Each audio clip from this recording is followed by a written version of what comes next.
right, hi everybody. In this video, I wanted to give just a little background on myself, who I am, where I've been, maybe why you should subscribe to me, or why I hope you will subscribe to me, rather. So, again, my name is Terrence Stamp. I live in Des Moines, Iowa. This is where I was born and raised. So, growing up,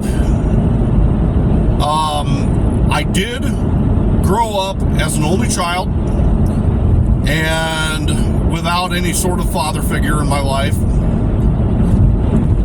So God bless my mother for doing the best she could under the circumstances. I think I had a pretty good childhood.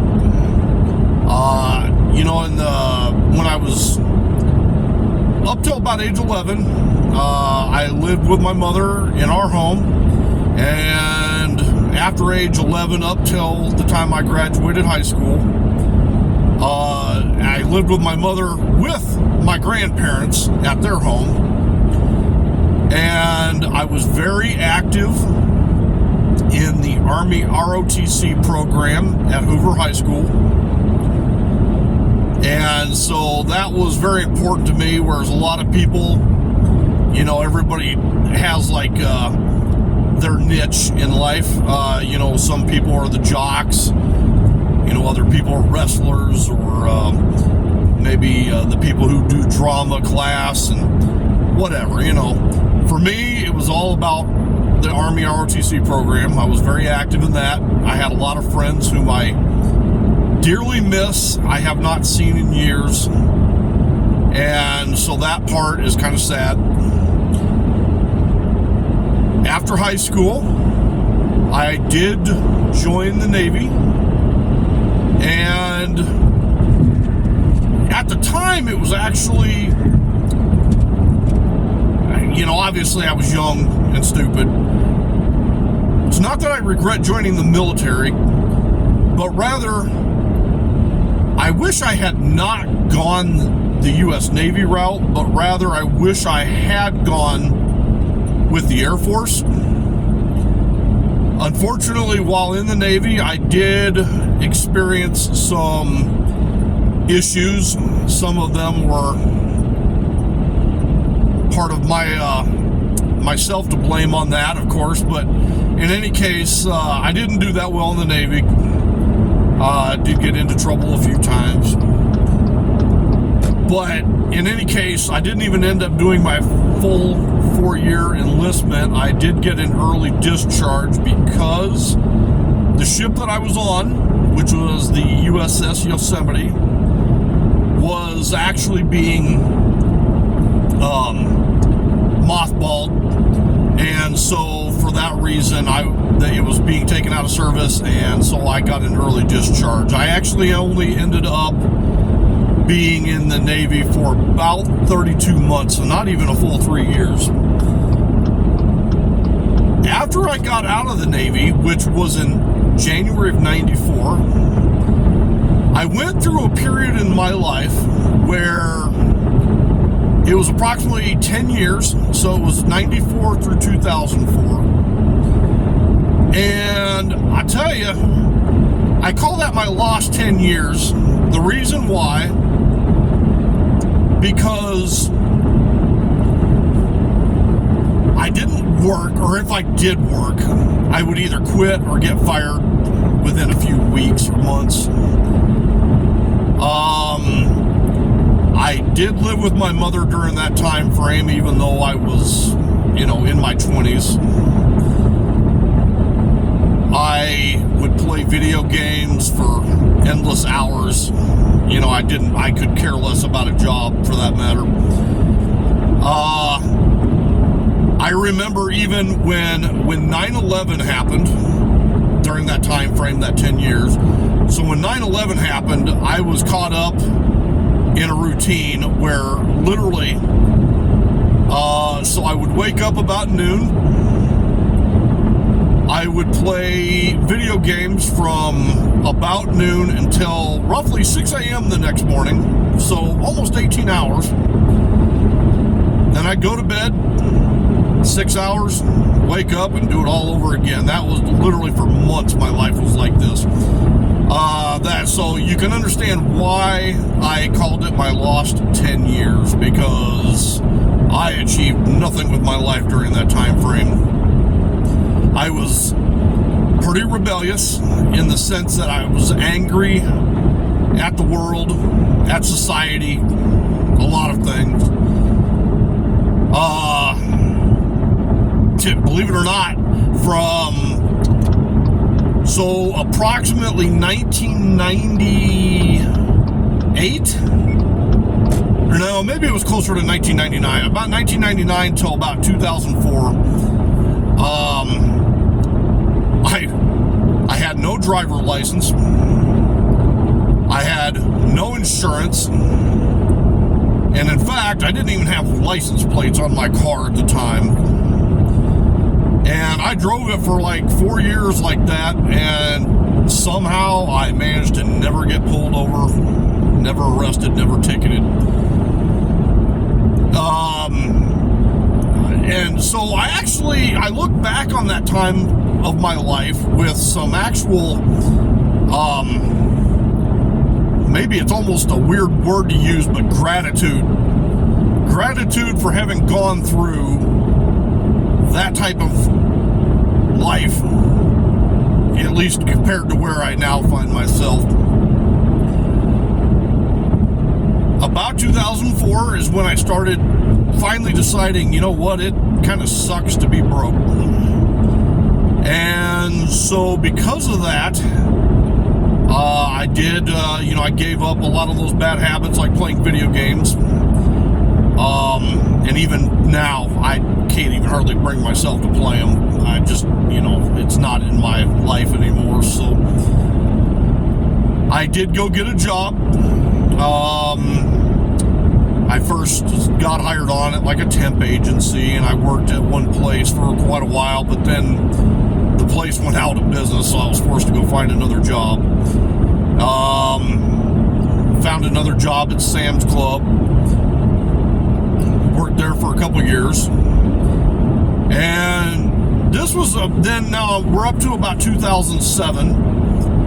And I realized that I really, really wanted to have a job where I was driving. I had done driving positions in the past, and I always enjoyed them, but I really didn't like the idea of just being stationary at a single place of employment. So, for example, when I worked at Sam's Club, I was a cashier when I first got started, and then eventually I did move up, and I started running the gas station of all things out there. But in any case, you're kind of stuck to a single work spot, and I like being out and about. So anyway, about 2007,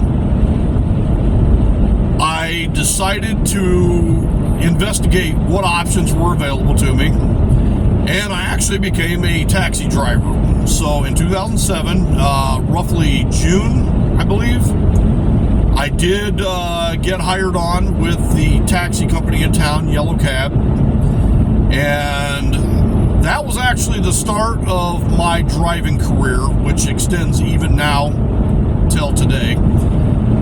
And I will cover this position that I'm currently doing now in yet another video, because I think there's a lot to tell about it. So in any case, I started driving a taxi, and I was actually making really good money. I was very happy with it. I was making far more than I did working at any other job that I had previously. So I did that for approximately 4 years, so from 2007 to 2010, so approximately 3 years there, I actually drove for the Yellow Cab, as I previously mentioned. But in early 2010, an opportunity came open for me to own my own taxi with another company in town, and that company was called Alpha Taxi. And so I drove for them for approximately a year and a half. Now, that company was a great company. I truly loved working for them. The unfortunate reality is that because at the time the cab industry in the city was very regulated, mind you, this is pre-Lyft, pre-Uber, all that stuff. And so Alpha Taxi was fighting for the right to work inside the city because the rules and requirements were pretty onerous. It was pretty regulated, and it pretty much locked everybody out. So the only reason we were even allowed to work inside the city at the time, for that year and a half I worked for them, was because of a lawsuit that the owner filed against the city of Des Moines, and the judge found in our favor at the time, and so we had the right, basically we were allowed to work inside the city. So I actually spent most of my time, I spent a lot of my time out at the airport, and I was doing a lot of 14-hour days. And I would start the day about 10 a.m. out at the airport, and I would go until about midnight. And that was my life for about a year and a half. So now we're up to, let's say, summer of 2011, and I had long been interested in living overseas, and even now I still do, truthfully. Unfortunately, I'm not so wealthy that I can't afford to not work, or that I had enough savings to not need to work. So I'm like thinking, how can I live overseas while getting to live overseas? Without, I need a job. What can I do? Well, the obvious answer is teaching English. So I began exploring, what can I do to teach English, or where can I go to do it? How do I do it? Because I had no clue, none. And so mind you, I'm already in my late 40s, or I'm sorry, my early 40s at that time. And anyway, so I settled on teaching English. Then I needed to figure out which country. I settled on China, long story short. So I did begin making arrangements to attend a school over there in China to learn how to teach English. It's about a month long. And I'm putting all that together, getting the work visa that's necessary and all that stuff.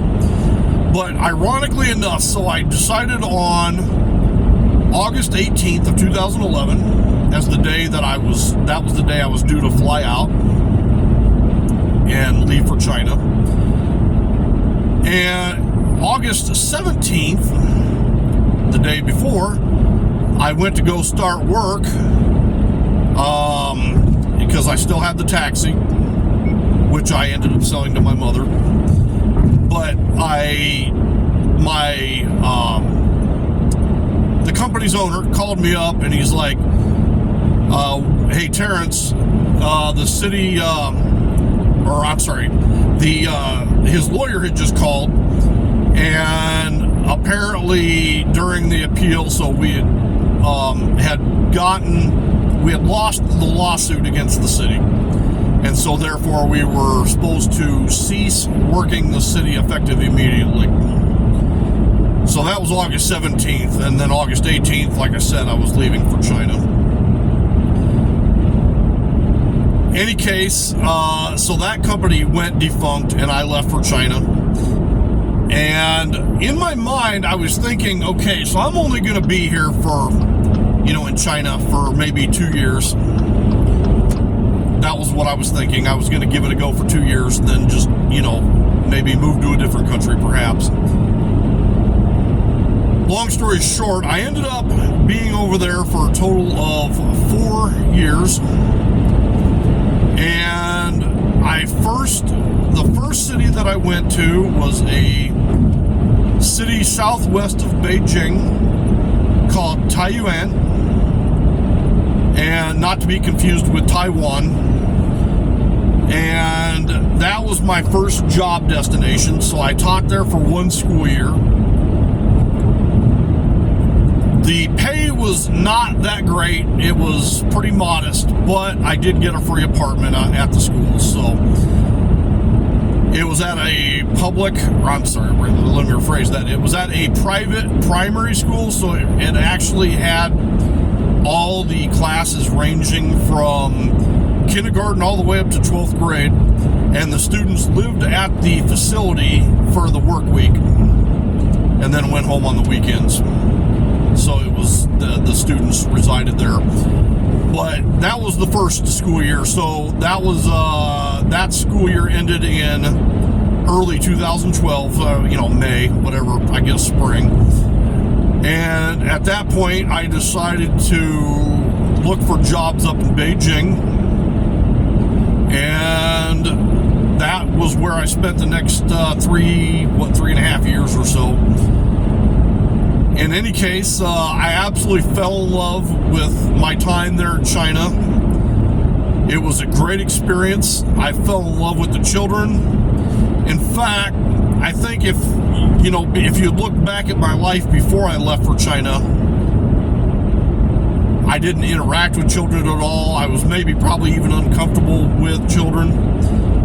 And by the time my time was up in China in 2015, I absolutely fell in love with them. And you develop this relationship with them. You're spending 8 hours a day every day with them at this kindergarten, and you get to learn who they are as people, and getting to interact with their parents every day when they come to pick up their children, and that sort of thing. And it was definitely an experience I'll never forget in my life. I got to see things that most people only read about.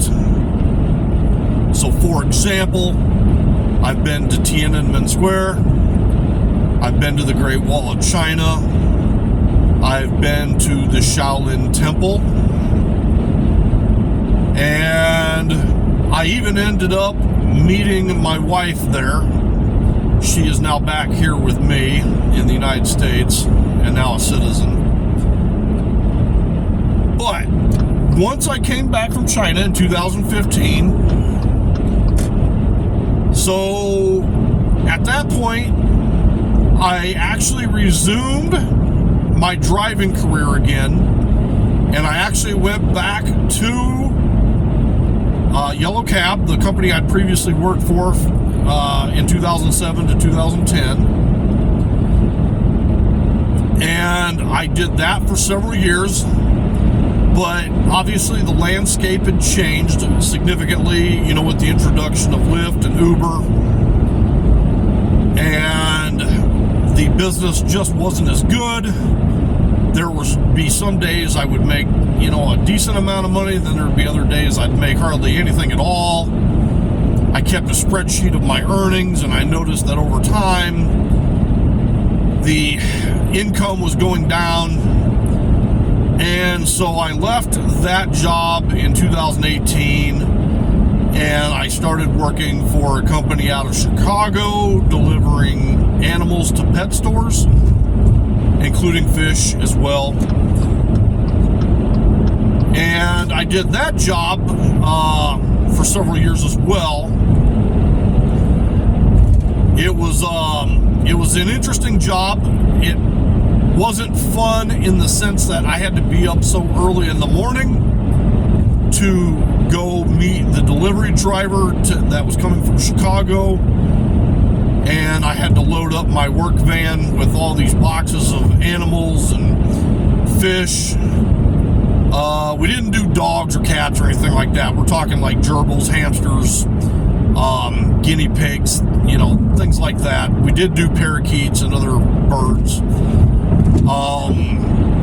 In any case, I didn't like waking up at 2:30 in the morning every morning. That really wears on you. The good thing about it was that it was a 4-day work week, so you got 3 days off. It was Saturday, Sunday, and Monday that you got those 3 days off, so it was a good time. But then in late 2020, I decided I wanted to try to step up my game and get a commercial driver's license. So I did attend a school for that. Ironically, my first job that I got didn't even need a CDL because it's on private property, but I got a job with Amazon in their transportation department. And so that was in late December, right about Christmas time of 2020. And Amazon is an interesting company to work for, but there's lots of opportunities in that. I tell you what, I will tell you this.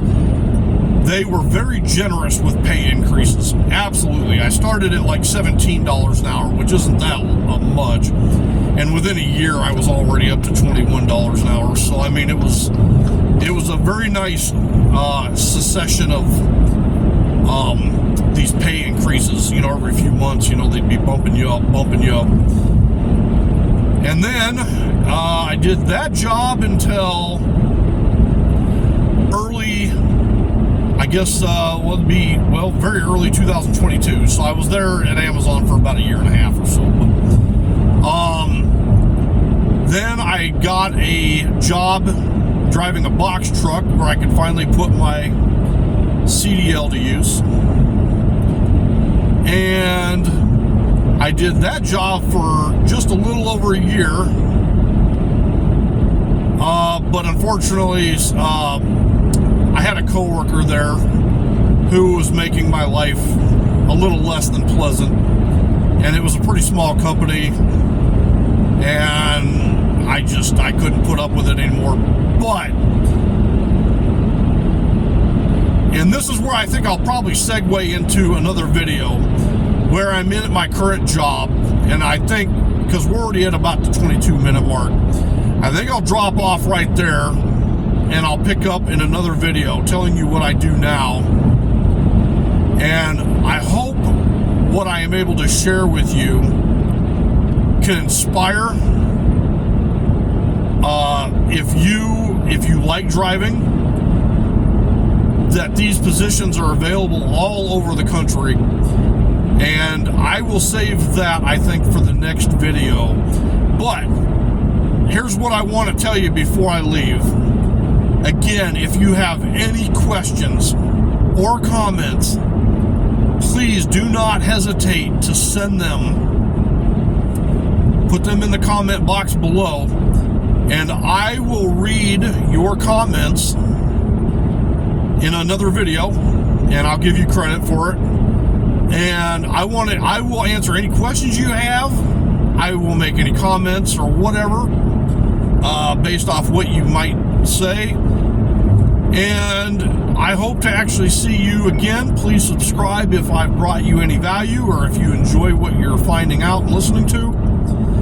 I will see you in the next video. So until then, I hope you have an awesome afternoon, okay?